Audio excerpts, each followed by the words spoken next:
परिदृश्य है उस पर अगर आप सवाल करना चाहते हैं वो भी आप कर सकते हैं। बहुत बहुत धन्यवाद।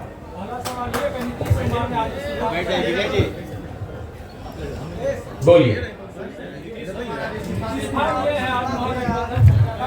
माइक से पूछिए, बिल्कुल इत्मीनान से पूछिए, कोई घबराहट नहीं, 1 घंटा बैठे। बोलिए। बिहार में राजनीतिक घटनाक्रम के तहत नीतीश कुमार ने महागठबंधन सरकार से इस्तीफा दिया है और एनडीए के साथ सरकार बनाने वाले हैं, इसके क्या कहेंगे?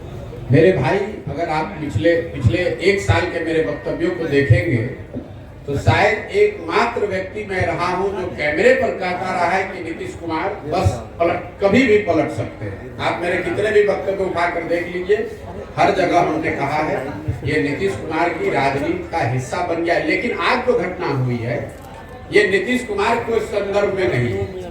नीतीश कुमार पलटू राम है या पलटू राम नेताओं के सरदार हैं, ये तो बात पहले से जनता जानती है। आज की घटना ने, अभी जो हुआ है, इसने ये दिखाया कि पूरे बिहार में जितने राजनीतिक दल और नेता हैं सब पलटू मार।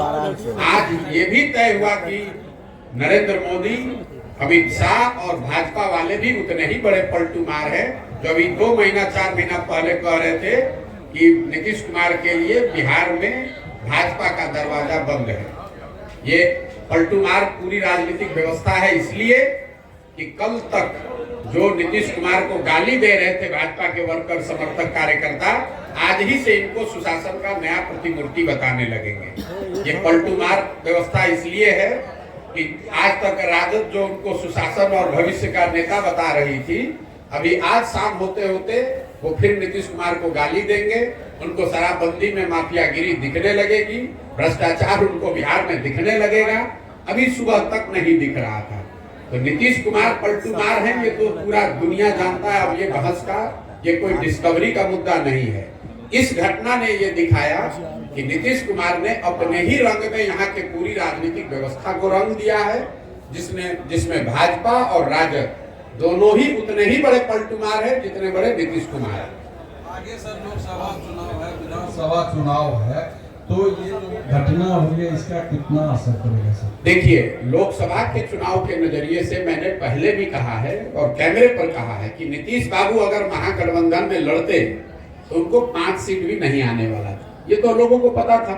और जब हम लोग कह रहे थे तो उनका कोई दल का आदमी चिल्लाता था, अरे प्रशांत किशोर को क्या आता है। ये तो डर इतना है ना, लोगों को पता है। मैं कोई ऐसे बिहार का कोई नेता तो हूं नहीं कि कह दूंगा कौन जीतेगा। अगर मैं कह रहा हूं कि नहीं आएगा 5 तो नहीं आएगा 5। इसी डर से पहले तो भागे, उनको मालूम था भी खाता नहीं खुलने वाला है, तो भागे भाजपा में।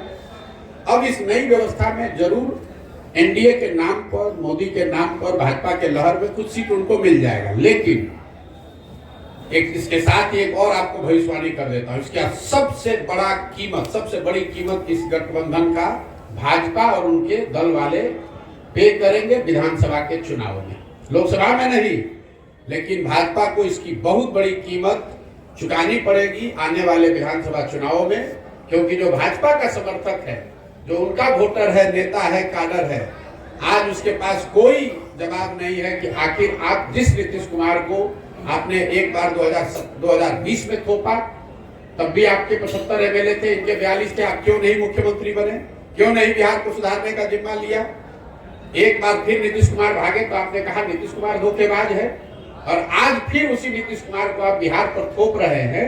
तो जिस तरह से कांग्रेस और कांग्रेस के नेतृत्व ने चंद सांसदों के लालच में बिहार को 20 वर्ष तक लालू के हाथ में बेचा, इसकी चिंता नहीं की कि बिहार के लोगों का क्या होगा। 10, 15, 20 सांसद हमारे जीत के यूपीए के आते रहे, लालू जी अगर पूरा बिहार लूट कर बर्बाद कर रहे हैं तो कोई चिंता नहीं थी सोनिया गांधी को, कोई चिंता नहीं थी कांग्रेस की लीडरशिप को। वही हाल आज भाजपा के लीडरशिप का है। उनकी चिंता बस इतनी है कि संसद में अगले लोकसभा चुनाव में हमारा 30-35 सांसद जीत कर आ जाए। अगर नीतीश कुमार ने पूरा बिहार को बर्बाद कर दिया है, उनकी मानसिक हालत नहीं है बिहार को चलाने की, इसकी कोई चिंता उनको नहीं है, वो बिहार के लोगों की चिंता नहीं है, उनको बिहार के बच्चों की चिंता नहीं है, तो लोकसभा में तो असर नहीं दिखेगा ज्यादा, लेकिन विधानसभा में भाजपा को बहुत बड़ी कीमत इसकी चुकानी पड़ेगी। और आप इस वक्तव्य को नोट करके, रिकॉर्ड करके रखिए, अगर न हो तो मेरी गर्दन आप पकड़ लीजिएगा। कांग्रेस से आपका संबंध है सर? मेरे भाई ऐसा है कि मेरा संबंध किससे है कि बताने वाले पंडित इतने हैं बिहार में कि बेचारे 1.5 वर्ष से कोई बता रहा है कि मैं भाजपा से मेरा संबंध है, कोई बता रहा है कांग्रेस से है, कोई बता रहा है नीतीश और लालू से है। मेरा संबंध इस देश में ज्यादातर बड़े नेताओं और दलों से रहा है, लेकिन पिछले 2 वर्ष से जब से मैंने वो काम छोड़ दिया, मैंने एक ही संबंध बनाया और उसको निभाने की कोशिश कर रहा हूँ। वो है संबंध बिहार की जनता से। मेरा संबंध बिहार की जनता से है और मैं पूरी तरीके से कृत संकल्पित हूँ कि ये जो चला रहे हैं ये लोग, लालू नीतीश भाजपा, ये जो रिवॉल्विंग डोर चला रहे हैं, जिसका जब मन है वो बैठ जाता है, इनका सामूहिक खात्मा अगले 2 वर्ष में बिहार की जनता की मदद से कराकर आपको दिखाएंगे। आप हमेशा मौजूदा सरकार पर हमला बोलते हैं। आपने कहा कि 2 साल पहले तक संबंध था बड़े बड़े नेताओं से, तो चीजों को बदल सकते थे, आप उनको सुझाव दे सकते थे कि इस तरह से बिहार को चलाना है, ये योजना लाइए, ऐसे करिए, बिहार डेवलप होगा, ये कर सकते थे। बिल्कुल कर सकते थे, किया भी। 2015 में बिहार की राजनीति से मेरा कोई लेना देना कभी नहीं रहा, लेकिन 2015 में जब यहाँ मैंने नीतीश कुमार की मदद की तो उसके साथ साथ 7 निश्चय का कार्यक्रम भी बनवाया, बिहार विकास मिशन की परिकल्पना भी की, लेकिन हम कोई मंत्री नहीं बने, हम यहाँ कोई ओहदा लेके नहीं रहे, हम तो चले गए। उसके बाद यहाँ पर उसको करने की जिम्मेवारी नीतीश सरकार की थी, और अगर उन्होंने नहीं किया तो हम ही यहाँ वापस आकर वो गलती सुधारने का या इसको बेहतर करने के लिए भी अपना घर परिवार काम धंधा छोड़कर हम ही पसीना बहा रहे हैं। आप नहीं कर रहे हैं, आप उस समय भी सवाल कर रहे थे, आज आप भी सवाल कर रहे हैं। हम ही आज आकर अपने जीवन का सब कुछ दांव पर लगाए हैं कि अगर इनको सलाह देने से नहीं सुधरा तो हम खुद उतरकर जनता को सलाह देकर इस काम को करेंगे। चुनावी मोड में प्रशांत किशोर कब आएंगे? बिल्कुल चिंता मत कीजिए, जब समय आएगा मैं चुनावी मोड में भी आऊंगा और आपको उसका असर भी दिखेगा। आपको नहीं दिखा, एक एमएलसी का चुनाव हमने अभी कराया निर्दलीय अफाक अहमद का, आज से 6-8 महीना पहले। उसमें एक ओर से महागठबंधन के उम्मीदवार थे, 30 वर्ष के जीते हुए एमएलसी, उनकी मृत्यु हुई तो उनका लड़का लड़ रहा था, और वहां के 5 भाजपा के सांसद लगे हुए थे अपने कैंडिडेट को जिताने में। ये सर जीता कौन? जनसुराज समर्थित आदमी। आप इस पर भरोसा रखिए, इतना हमें ज्ञान है कि यहाँ चुनाव कब होगा। जब चुनाव होगा तो आप जनसुराज को, प्रशांत किशोर को चुनाव के मोड में भी देखेंगे और इन लोगों का सबका खटिया खड़ा करते हुए भी आप देखेंगे। ये लोकसभा चुनाव में इंडी एलायंस का क्या भविष्य देखते हैं? नीतीश जो इसके सूत्रधार थे, नीतीश कुमार, वो खुद चले गए। पहले बात तो आप ये समझिए कि नीतीश कुमार कभी इसके सूत्रधार थे नहीं। ये तो अपने से आप लोग, कुछ बिहार के पत्रकार और जदयू के कुछ बड़बोले नेता अपने आप को संयोजक, सूत्रधार, पता नहीं प्रधानमंत्री का फेस क्या क्या बता रहे हैं। आप मेरे वक्तव्यों को पिछले 1 साल से सुनिए। मैं बार बार कह रहा हूं कि पहली बात, इंडिया अलायंस जिस तरीके से बना है, जिस तरह के उसमें प्रयास हुए हैं, मैं ऐसा नहीं समझता हूं कि उससे उनको कोई बहुत सफलता मिलेगी। इसलिए नहीं मिलेगी, ना उनके पास कोई नैरेटिव है, ना कोई पब्लिक से कॉन्टैक्ट है, ना जमीन पर कोई काम हो रहा है, ना कोई उनके लिए नया प्रयास हो रहा है, ना आपस में उनकी सामंजस्यता है, ना कोई चेहरा, ना कार्यक्रम, तो कैसे आपको सफलता मिलेगी? दूसरी बात, अगर जो भी उनकी ताकत है इंडिया अलायंस की, उसमें नीतीश कुमार का क्या था भाई? पटना में एक बैठक होने से आप लोग कह रहे हैं कि नीतीश कुमार ही इसके सूत्रधार है। इंडिया अलायंस में सबसे बड़ा दल कांग्रेस है, दूसरा सबसे बड़ा दल तृणमूल है, तीसरा सबसे बड़ा दल डीएमके है। नीतीश कुमार को पूछता कौन है? ये तो बिहार में आप लोग, हमारे चूंकि मुख्यमंत्री हैं तो हम लोग को इन पर बोलना पड़ता है। आप किसी दूसरे राज्य में जाइएगा तो कोई इस बात का संज्ञान भी ले रहा है क्या कि कौन है नीतीश कुमार? आप जरा ये समझिए कि नीतीश कुमार क्या ऑफर कर सकते हैं किसी दल या गठबंधन को। इनके पास कोई इतना बड़ा ये चेहरा है नहीं, कोई इनकी आइडियोलॉजिकल विचारधारा वाली पोजिशनिंग है नहीं, हर 6 महीना पे पलटते हैं। पूरे देश में इनका नाम है पलटूरा। दूसरा, इन्होंने गवर्नेंस के स्तर पर पूरे देश में सबसे गरीब और पिछड़ा राज्य है बिहार। तो ऐसा तो होगा नहीं कि केरल का आदमी कहेगा कि केरल को बिहार के जैसा बनाना है इसलिए नीतीश कुमार को नेता मान ले। तीसरा, दल की मैंने सुनो मेरी बात। दल की आपकी ताकत है नहीं, कुल जमा पूंजी आपकी 42 विधायकों की है, तो ना आपके पास राजनीतिक काबिलियत है, ना आपका इमेज है, ना सुशासन गवर्नेंस है। किस आधार पर आपको कोई नेता मान लेगा? ये तो नीतीश कुमार ऐसे हवाई किला बनाते रहते हैं, और जब वो नहीं मिला तो तुरंत पिछले दरवाजे से भागा भाजपा की ओर। और आपको एक और घोषणा कर देता हूं, अगले विधानसभा से पहले, जिसको भी आप लोग चला दीजिए कोट करके, ये फॉर्मेशन फिर बदलेगा, जिसको भी लिख कर दे देता हूं। आज जिस फॉर्मेशन में बिहार में व्यवस्था है, जिसमें नीतीश कुमार चेहरा है, बीजेपी सपोर्टर की भूमिका में है, और दूसरे साइड आरजेडी है और बाकी लोग उनको सपोर्ट कर रहे हैं, इस फॉर्मेशन में विधानसभा का चुनाव नहीं होगा। कौन कहा? पिछली बार भी मैंने कहा था कि ये जो महागठबंधन और भाजपा बना है, इसमें अगला चुनाव नहीं होगा, ऑलरेडी टूट गया। फिर अभी घोषणा कर देता हूं, ये भी टिकने वाला नहीं है। अगले विधानसभा से पहले आपको बहुत बड़ा उलटफेर बिहार की राजनीतिक परिदृश्य में, पूरी इकोसिस्टम में देखने को मिलेगा, और ये लोकसभा चुनाव के 6 महीना के अंदर आपको दिखेगा। प्रशांत जी, सबसे पहले बात ये महत्वपूर्ण कि आप जो सर्वे करवाया या लोगों की जनभावना को जो समझा कि 55% लोग इस राजनीतिक व्यवस्था से जुड़े हुए हैं। 2 बरस पहले थे, आज की घटना के बाद तो बढ़ के 60-65 हो गया होगा। इस बात में बहुत दम है, आपके इस बात में बहुत दम है। उस 55% लोगों को कोई विकल्प नहीं मिलेगा। अब जो विकल्प देने की एक बात हो रही है, क्या उस विकल्प में फिर वही जातवाद या वही पूंजीपति वर्ग आएंगे जो इस तरह का?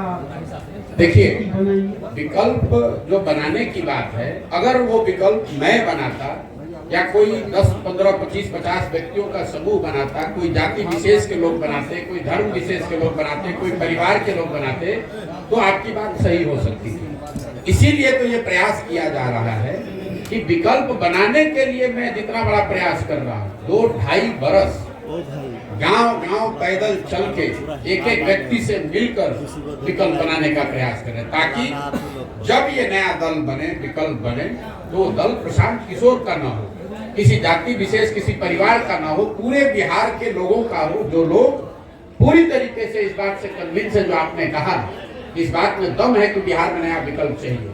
और मेरा ऐसा मानना है कि बिहार में 1% लोग, अगर 100 में 1 आदमी, 50 लोग चाहते हैं नया विकल्प बने, 55 लोग, लेकिन अगर 100 में 1 आदमी भी विकल्प बनाने के लिए खड़ा हो गया, तैयार हो गया, तो पूरे बिहार में करीब 13-14 लाख लोग मिलकर इस दल को बनाएंगे, जो अपने आप में विश्व के स्तर पर सबसे बड़ी घटना होगी। आज तक 10-15 लाख लोग मिलकर कोई दल नहीं बनाए हैं। ये प्रयास हम कर रहे हैं कि लाखों लोग, 10 लाख लोग से ज्यादा लोग मिलकर इस दल की स्थापना करें, ताकि वो किसी एक व्यक्ति का दल ना हो, उसको लोकतांत्रिक तरीके से बनाया जाए। जो लोग इसको बनाएं वो तय करें कि इस दल का नाम क्या होना चाहिए, वो लोग तय करें कि इस दल का संविधान क्या होना चाहिए, वो सारे वर्गों का दल हो, सारे लोगों, सारे जातियों का दल हो, सारे बिहार के उन लोगों का दल हो जो चाहते हैं कि बहुत हुआ, अब नहीं सह सकते हैं, अब हमें नया विकल्प चाहिए। ये लालू, नीतीश और भाजपा से आगे बढ़ने देखने का समय आ गया है, और जनता इसके लिए तैयार है। उसको सिर्फ एक मदद चाहिए। मेरी भूमिका एक कुम्हार की है। घड़ा जो है वो तो मिट्टी और चाक से बनता है। मिट्टी और चाक बिहार में तैयार है, फैला पड़ा हुआ है। मुझे उसको एक साथ करके सही मात्रा में पानी डालकर गूंदकर चाक पर थोड़ा सा सहारा देंगे, अपने आप को खड़ा होकर आएगा और आपको नया विकल्प बिहार में दिखेगा। और 2 बरस में बिहार में जो ये व्यवस्था बनेगी, पूरा देश इसको देखेगा कि जो बिहार के लोगों ने करके दिखाया है। आज पूरे देश में हम लोग की हंसी उड़ाई जा रही है। ये नीतीश कुमार पलटू राम के चक्कर में पूरे देश में लोग हंस रहे हैं कि भाई बिहार में क्या हालत है। मैं चाहता हूं कि बिहार के लोग इससे सीखें और ऐसी व्यवस्था बनाएं कि पूरा देश खड़ा होकर कहे कि नहीं, जिस बिहार के लोग को हम लोग बेवकूफ, अनपढ़ जातियों में बटा हुआ मानते थे, उसी बिहार के लोगों ने मिलकर वो व्यवस्था, वो दल बनाया है जो देश के लिए अनुकरणीय है। पदयात्रा के दौरान 13 जिला की आपने पदयात्रा पूरी की। इस पदयात्रा के दौरान ऐसे चेहरा चिन्हित हुए आपके नजर में जिनको आप पदयात्रा से पहले लक्ष्य ये था कि हर प्रखंड से 20 ऐसे लोगों को चुनकर निकाला जाएगा जो इसके संस्थापक सदस्य बनेंगे, जो दल को बनाने वाले बनेंगे। अभी तक पदयात्रा का अनुभव है, हर प्रखंड से करीब 2500 इसको नोट कर लीजिए, 2500 लोग जन स्वराज के संस्थापक सदस्य बन रहे हैं या बनने के लिए इच्छुक है या वो बनाया जा रहा है। जब मैं बेगूसराय से निकलूंगा तो यहाँ से करीब करीब हर प्रखंड में 2 से 2500 लोग जन स्वराज के आपको मिलेंगे, जो किसी दूसरे दल के मुकाबले बड़ी ताकत है और इसीलिए इतना समय इसमें लग रहा है। और आप जो देख रहे हैं, इतनी बड़ी जो व्यवस्था है, इतने हजारों लोग जो इसमें पैदल चल रहे हैं, यही लोग हैं जिनमें से चुनकर वो निकाला जा रहा है। और यात्रा खत्म होने के 15 दिन के अंदर जिले में, अनुमंडल में, प्रखंड में और पंचायत में आपको पूरी जन स्वराज के संगठन के लोग, संगठन, ऑफिस, कार्यालय सब आपको 15 दिन में दिखने लगेगा। बिहार में लंबे समय से आरजेडी और जेडीयू का जो है शासनकाल चल रहा है, लेकिन आखिर बिहार बदलेगा कैसे? क्या उसका चेहरा कहीं प्रशांत किशोर जी तो नहीं? बिहार तब बदलेगा जब बिहार के बच्चों का चेहरा लोगों की प्राथमिकता बन जाए। मोदी के चेहरे पर वोट बंद हो जाए, लालू के चेहरे और मोदी के और नीतीश के और प्रशांत किशोर के चेहरे पर नहीं। जिस दिन लोग अपने बच्चों के चेहरे को देखकर वोट देने लगेंगे, उस दिन बिहार बदलेगा। जिस दिन लोगों को इस बात का एहसास होगा कि मोदी को वोट देने से बिहार में बेरोजगारी खत्म नहीं हुई, हमारे बच्चों का पलायन नहीं रुका, उस दिन बिहार बदलेगा। जिस दिन लोग जाति वालों को वोट देने से पहले उनसे ये सौदा करेंगे कि हमारे बच्चे को पढ़ाई रोजगार दोगे तब तुम्हें वोट दूंगा, तब बिहार सुधरेगा। प्रशांत किशोर को वोट देने से, जन स्वराज को जिताने से बिहार नहीं बदलेगा। लोगों को अपने स्वभाव में, अपनी समझ में फर्क लाना पड़ेगा, तब बिहार बदलेगा। वरना अगर कल जन स्वराज जीत जाए, प्रशांत किशोर बैठ जाए, तो भी हम काम नहीं करेंगे। क्योंकि बंधुआ मजदूरी जो है, राजनीतिक बंधुआ मजदूरी बिहार की सबसे बड़ी समस्या है। कोई जाति के आधार पर बंधुआ मजदूर है, कोई धर्म के आधार पर बंधुआ मजदूर है, कोई लालू के डर से भाजपा का बंधुआ मजदूरी कर रहा है, कोई भाजपा के डर से लालू का बंधुआ मजदूरी कर रहा है। तो जब बिहार में राजनीतिक बंधुआ मजदूरी से हम लोग अपने आप को आजाद कर लेंगे, बिहार में परिवर्तन होगा। और आप देखेंगे कि अगले 10 वर्ष में हम लोग के जीवन काल में वो समय भी आएगा जब बेरोजगारी और पलायन छोड़िए, 10 वर्ष में मैं आपको लिख कर दे रहा हूँ, हम लोग वो समय देखेंगे जब दूसरे राज्यों से लोग बिहार में नौकरी रोजगार करने आएंगे। ये विजन और ये सपना लेकर ये प्रयास कर रहे हैं। तो फिलहाल सर महागठबंधन सरकार ने भी रोजगार दिया है बाहर के लोगों को, किसको दिया है? ये पहले तो आप लोग कुछ थोड़ा भी अपना रिसर्च करके नहीं आते। आपने कहा कि महागठबंधन सरकार ने लोगों को रोजगार दिया है। कैसे दिया है? 2 लाख शिक्षकों की बहाली की आप बात कर रहे हैं। इतना बड़ा फ्रॉड है ये।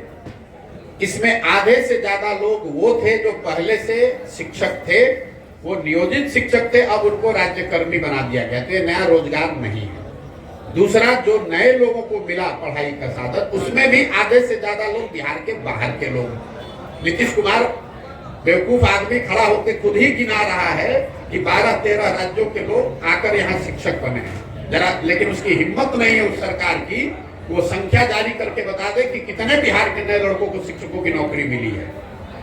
50% से ज्यादा लोग का सर्विस कंडीशन बदला गया है, नया रोजगार नहीं मिला है। और जो 50% के आसपास नए लोगों को शिक्षकों के तौर पर नियुक्त किया गया है, उसमें से ज्यादातर लोग बिहार के बाहर के हैं। ये महागठबंधन, तेजस्वी, नीतीश, लालू, इनका सोच है कि हमारे बच्चे जाकर बाहर मजदूरी करें, ठेला लगाएं, सब्जी बेचें और दूसरे राज्य के लोग आकर बिहार में 50,000 रुपए के शिक्षक का काम करें। ये इनकी दूरदर्शिता दिखाता है। ये प्रधानमंत्री बनने के लालच में अपना देश में इमेज बना रहे थे नीतीश कुमार कि हम पूरे राज्य में यूपी के और गुजरात के लोगों को नौकरी देंगे बिहार में, तो सब लोग कहेगा कि नीतीश कुमार बहुत बड़ा नेता है। ये आदमी अपनी कुर्सी और अपनी महत्वाकांक्षा के लिए बिहार के किसी भी वर्ग का, किसी भी व्यक्ति का कुछ भी बेचने को तैयार है। ये बिहार की जनता देख रही है कि नीतीश कुमार, आज के नीतीश कुमार अपनी कुर्सी बचाने के लिए, अपनी महत्वाकांक्षा के लिए कुछ भी कुर्बानी देने को तैयार है। बिहार के लोगों की बलि चढ़ जाए, इस आदमी को कोई चिंता नहीं है। सर अपने पश्चिमों में महात्मा गांधी जी को रखने का क्या मतलब है? अब इस देश में, इस धराधाम पर, इस धरती पर महात्मा गांधी से बड़ा सामाजिक, राजनीतिक चिंतक, विचारक, आइकॉन तो पूरे देश में कोई बना नहीं। तो अगर गांधी को लेकर नहीं चलेंगे तो किसको लेकर चले? आप बता दीजिए, गोडसे को लेकर चले? मेरे भाई, गांधी ही वो सोच है, गांधी ही वो विचारधारा है, गांधी ही वो आइकन है जो आज की इस परिस्थिति से हम लोग को बाहर निकाल सकते हैं। इसी सोच को साथ में लेकर समाज के सभी वर्गों को जोड़ा जा सकता है। इसी सोच और उन्हीं के बताए हुए रास्ते पर चलकर बिहार को राजनीतिक बंधुआ मजदूरी से आजादी दिलाई जा सकती है। गांधी ने अपने विचारों से, अपने कार्य से, अपने आचरण से, अपने प्रयास से देश को आजाद कराया। बिहार अभी जरूरत है कि बिहार के लोग उन्हीं गांधी के मार्ग पर चलकर, उन्हीं के बताए रास्ते को फॉलो करके राजनीतिक बंधुआ मजदूरी से अपने आप को आजाद कराए। सर, आप कहते हैं कि युवाओं को और पढ़े लिखे लोगों को राजनीति में आना चाहिए, लेकिन जन स्वराज में आपके अलावा तो कोई और चेहरा नहीं दिखता। क्योंकि आपको चेहरे देखने की आदत है। बिहार में आपको चेहरा खोज रहे हैं। जो यहाँ जितना बड़ा क्रिमिनल है, बदमाश है, ठग है, शराब का व्यापारी है, जो रोज दल बदलता है, वो आपको बड़ा चेहरा दिखता है। और जो हजारों जमीन से जुड़े हुए लोग जन स्वराज में जुड़ रहे हैं, उसको आप चेहरा नहीं मानते हैं। वो सब आदमी, हमने अभी बताया कि करीब 2500 लोग हर प्रखंड से जुड़ रहे हैं। तो आपके लिए वो सब लोग उड़ीसा के हैं, लेकिन वो लोग तो कहीं दिख नहीं रहे हैं। कहाँ नहीं दिख रहे? आपका बस और बस आप ही दिख रहे हैं। भैया, कहाँ नहीं दिख रहे? एक दिन भी चले पदयात्रा में? पदयात्रा में एक दिन भी चले हो? एक दिन भी आपने पदयात्रा को कवर किया? ये बाहर जो लड़के, सैकड़ों लड़के बैठे हुए हैं, ये इसलिए आपको नहीं दिख रहा है कि क्योंकि ये किसी विधायक के लड़के नहीं। आपकी सोच यही है। आप सोचते हैं कि किसी विधायक का एक लड़का आ जाएगा तो उसका इंटरव्यू लोगे और बताओगे कि ये बहुत बड़े नेता है। ये बिहार के गांव के वो लड़के हैं जो जज्बा रखते हैं, जो बिहार को सुधारना चाहते हैं। इनके पास पैसा नहीं है, इनके बाबूजी मंत्री विधायक नहीं है, लेकिन ये आपको चेहरा नहीं दिख रहा। चेहरा कब दिखेगा? कोई बहुत बड़ा क्रिमिनल हो, उसका लड़का यहाँ बैठेगा तो आप कहिएगा कि बहुत बड़ा चेहरा है। कोई विधायक का लड़का आके यहाँ बैठेगा तो उसका बहुत बड़ा चेहरा बताइएगा। और ये सैकड़ों लड़के जो अपना जीवन खपाकर बिहार को सुधारने के लिए इसमें जुड़ रहे हैं, ये आपके लिए चेहरा नहीं है। सर, आपने बात की सर शिक्षा में सुधार की, नेता 2014 में जैसे आपने लोकसभा में भाजपा के लिए काम किया जी, इसके बाद आप जो है जदयू में उपाध्यक्ष पद पर भी रहे। तो 2014 में जो लोकसभा का चुनाव हुआ था उसमें आपने भाजपा के लिए काम किया। जब आपका वहां मनोकामना पूर्ण नहीं हुई तो फिर आपने जदयू में काम किया। और जदयू में काम करने के बाद आपको क्या लगता है कि दोनों की पार्टी में आपने काम किया? संभवतः शायद जो अन्य पार्टी में भी आपने प्रयास किया और ये प्रयास में जब सफलता नहीं मिली है, तब आपने जन स्वराज की जो है पार्टी का जो पद यात्रा प्रारंभ की, इस पर क्या कहना चाहिए? मेरे भाई, आपका इतना ज्ञान है कि आपके ज्ञान ने हमको आह्लादित कर दिया। आपको दो ही याद है, हम 2014 में नहीं, 2012 में भाजपा का गुजरात में मदद किए, 2014 में उनके लिए काम किया, 2015 में नीतीश कुमार को यहाँ मदद किया। उसके बाद पंजाब में, तेलंगाना में, आंध्र प्रदेश में, तमिलनाडु में, महाराष्ट्र में, दिल्ली में, बंगाल में, 10 राज्यों में हमने लोगों की मदद की है। तो पहले तो अपना जानकारी पूरा कर लीजिए। और जो काम हमने किया है वो डंके की चोट पर किया है, चोरी नहीं की है, किसी का लूटा नहीं है। अपने दिमाग से, अपने परिश्रम से, अपने ताकत से, अपने लिए, अपने समाज के लिए, बिहार के लिए कुछ नाम ही अर्जित किया है। दूसरी बात, हम किसी मुख्य, हमारा जो काम है वही हमारी पहचान है। आज आप लोग ये 70 लोग आए हैं इंटरव्यू लेने, इसलिए नहीं कि हम पैदल चल रहे हैं, इसलिए कि आप 10 वर्ष का मेरा काम जानते हैं। अगर हमने वो काम नहीं किया होता तो जैसे अभी भाई साहब बता रहे थे कि कोई चेहरा नहीं दिख रहा है, आपको भी हम इसी बेगूसराय से गुजरते तो आप कहते ही कौन है। तो 10 वर्ष किए हैं काम, तभी आप आए हैं। हम किसी मुख्यमंत्री प्रधानमंत्री के लड़के नहीं हैं कि पैदा हुए और कहे कि अब हम हैं तारनहार सबके, इसीलिए वो काम किया। आपने कहा कि हमारी मनोकामना पूर्ण नहीं हुई, हमारे मन की कामना आपको मालूम है, इसके लिए तो आपको धन्यवाद करना चाहता हूँ। लेकिन जहाँ तक देश जानता है, उस 10 वर्ष में इस देश में, उस विधा में हमसे बड़ा नाम तो किसी का नहीं था। चाहते जीवन भर वही काम करते, लेकिन जब वो ताकत, वो पहचान, वो शक्ति बनी, जब अनुभव पूरा हुआ तो उसको लेकर यहाँ आए हैं। और 2 बरस से सब कुछ छोड़कर अपने जीवन का खेत में रहते हैं, गांव में चलते हैं, 2 बरस से रात दिन एक किए हुए हैं कि यहाँ की स्थिति को सुधारने का प्रयास किया जाए। आपने कहा उस दल को किया, उस दल को किया। अगर उस दल में वो सब कुछ सही होता ही तो फिर हमको नए प्रयास की जरूरत क्या है। लेकिन अगर आप कोई प्रयास करते हैं उसमें आपको सफलता नहीं मिली तो आपके पास 2 विकल्प हैं। या तो आप थक हार के बैठ जाइए कि भाई हो नहीं सकता है, दूसरा ये है कि उससे और बेहतर प्रयास कीजिए। तो हमारी गिनती आप दूसरे वाले में रखिए। हमने यहाँ प्रयास किया कि नीतीश को मदद करके 7 निश्चय बनाकर बिहार विकास मिशन बनाकर बिहार को सुधारा जाए। नहीं सुधरा तो उससे बड़ा प्रयास कर रहे हैं, लेकिन प्रयास तो कर रहे हैं ना। यहाँ बैठ के खाली टिप्पणी नहीं कर रहे हैं। दिल्ली में बैठकर बिहार पर टिप्पणी नहीं करता हूँ मैं। जब मैं बिहार में नहीं था तो देश भर के पत्रकार अगर बात करते होंगे, देश विदेश की राजनीति पर चर्चा करते थे, बिहार पर नहीं बोलते थे। बिहार पर तब बोलते हैं जब 2 बरस से बिहार के गांव-गांव में अपना पूरा जीवन लगाए हुए हैं। बाहर के केरल में क्या हो रहा है, इंडिया अलायंस में क्या हो रहा है तो पूछते हैं, तब भी लिमिटेड बात ही बोलते हैं, हमको उससे कोई लेना देना नहीं। तो हम यहाँ आए हैं ये सोच समझकर अपने 10-15 बरस के अनुभव के आधार पर कि अगर बिहार में सुधार करना है तो बिहार में समाज के स्तर पर प्रयास होना चाहिए और वो प्रयास ईमानदारी से कर रहे हैं। सर रियली सॉरी टू से मैं कंटिन्यूसली आपको सुनता रहता हूँ और अभी मैं बहुत ही बेतुका सवाल पूछने जा रहा हूँ। मतलब अरे आपका हक है पूछने का, बेतुका बस उसी हिसाब से पूछने जा रहा हूँ मास कॉम के एथिक्स एंड नॉर्म्स के अकॉर्डिंग कि अभी तक आपने सारे सवालों पे प्रॉपरली हमें आंसर दिया, डिस्क्राइब किया, बट इनकम टैक्स का पार्ट नहीं है, बट ये जो फंडिंग आ रही है जन सुराज को लेकर वो कहाँ से आ रही है? क्या ये क्राउड फंडिंग का? मेरे भाई ऐसा है, आपने कहा कि आप उनको सुनते रहे, आपने सुना नहीं है कभी, क्योंकि जिस दिन से हम ये पदयात्रा चला रहे हैं उस दिन से हर प्रेस वार्ता में आप पहले बेतुका पूछने वाले नहीं हैं। ये बेतुका सवाल नहीं है, तो बिल्कुल सही सवाल है। हर प्रखंड में पत्रकार वार्ता में लोग ये पूछते हैं कि इसके लिए पैसा कहाँ से आ रहा है। उसका जवाब ये है कि ये पैसा वहां से आ रहा है जिनको पिछले 10 वर्षों में हमने राजनीति के क्षेत्र में आगे बढ़ाने में मदद की है, कंधा लगाया है। आज इस देश में 5 से ज्यादा ऐसे राज्य हैं जहां उन लोगों की सरकारें हैं जिनको सरकार बनाने में, जीतने में हमने कंधा लगाया है। कई लोगों को ये लगता है कि अच्छा जिस पार्टी को जिताया है वो पैसा दे रहा है, नहीं, पैसा वो कोई नेता नहीं देता है, कोई दल नहीं देता है।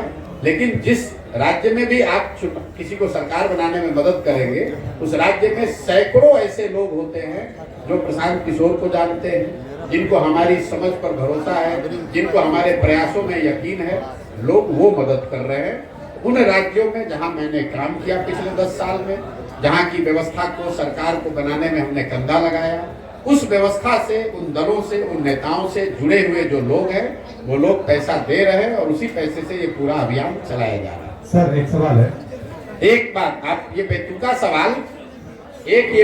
सवाल अगली बार जदयू से और राजद से भी जरूर पूछिएगा। पत्रकार और मास कॉम के एथिक्स की आपने बात की है, मैं एक बार अपना फुटेज हमको दिखा दीजिएगा जिसमें आप ये पूछ रहे हो तेजस्वी यादव से कि राजद को राजनीति करने के लिए पैसा कहां से आता है, अपना बर्थडे एरोप्लेन, चार्टर्ड प्लेन में मनाने के लिए पैसा कहां से आता है, नीतीश कुमार को धंधेबाजी करने के लिए पैसा कहां से आता है। ये सवाल अगर आपने नीतीश कुमार से पूछा होता तो मुझे और खुशी होती, लेकिन आप हमसे सवाल पूछिए, आपका हक है, हमको जवाब देना भी चाहिए, लेकिन ये जवाब सबसे मांगा जाना चाहिए, सिर्फ जनसुराज से। दूसरा न दे तो भी मैं दूंगा, सुनिए, दूसरा कोई न जवाब दे फिर भी मैं जवाब दे रहा हूं, लेकिन पत्रकार होने के नाते आप गिरिराज सिंह से भी पूछिएगा, यहाँ पर डॉक्टर तनवीर से भी पूछिएगा और नीतीश कुमार, लालू यादव से भी पूछिए, तेजस्वी यादव से, कि आप लोग जो राजनीति करते हैं, प्रशांत किशोर तो कह रहे हैं कि दूसरे राज्य में जिसका मदद किए थे वो पैसा दे रहा है, और बिहार में तो कम से कम कोई खड़ा होकर माई कलाल नहीं कह सकता है कि हमने 1 रुपया भी किसी से लिया है जीवन में। लेकिन राजद और जदयू को पैसा कौन दे रहा है, इस पर भी मैं सोचता हूं कि पत्रकारों को इतनी हिम्मत तो जरूर होनी चाहिए कि एक बार पूछ के तो दिखाइए। सर पत्रकार अपने जवाब तो आपको जीवन में नहीं मिलेगा, सुनिए ऐसा है, जवाब तो आपको जीवन में नहीं मिलेगा, लेकिन इतनी हिम्मत दिखाइए। लालू, नीतीश, तेजस्वी से तो आप पूछ भी नहीं पाइएगा क्योंकि वो आपको पूछने नहीं देंगे, कम से कम उनके जिला अध्यक्षों से पूछिए कि तुम्हारे पास पैसा कहां से आया। नहीं, आपका जवाब एक सकारात्मक पहलू है। यह सवाल जानबूझकर पूछा गया था। ये एक सकारात्मक पहलू है जन स्वराज के पदयात्रा से संबंधित। बिल्कुल, मैंने ये भी कहा है, बिल्कुल आपका स्वागत है। मैंने ये भी कहा है कि जब जन स्वराज अभियान खत्म होगा तो इस पूरे अभियान पे जो खर्च हुआ इसका बाजाबता पूरा डिटेल जारी करेंगे कि एक एक रुपया कहां से आया और बैंक के माध्यम से कैसे खर्च हुआ। आपको क्या लगता है कि जिस देश में अभी आप एक छोटा सा मुखिया का चुनाव लड़ते हैं तो आपको प्रतिद्वंदी आपको चलने नहीं देता है।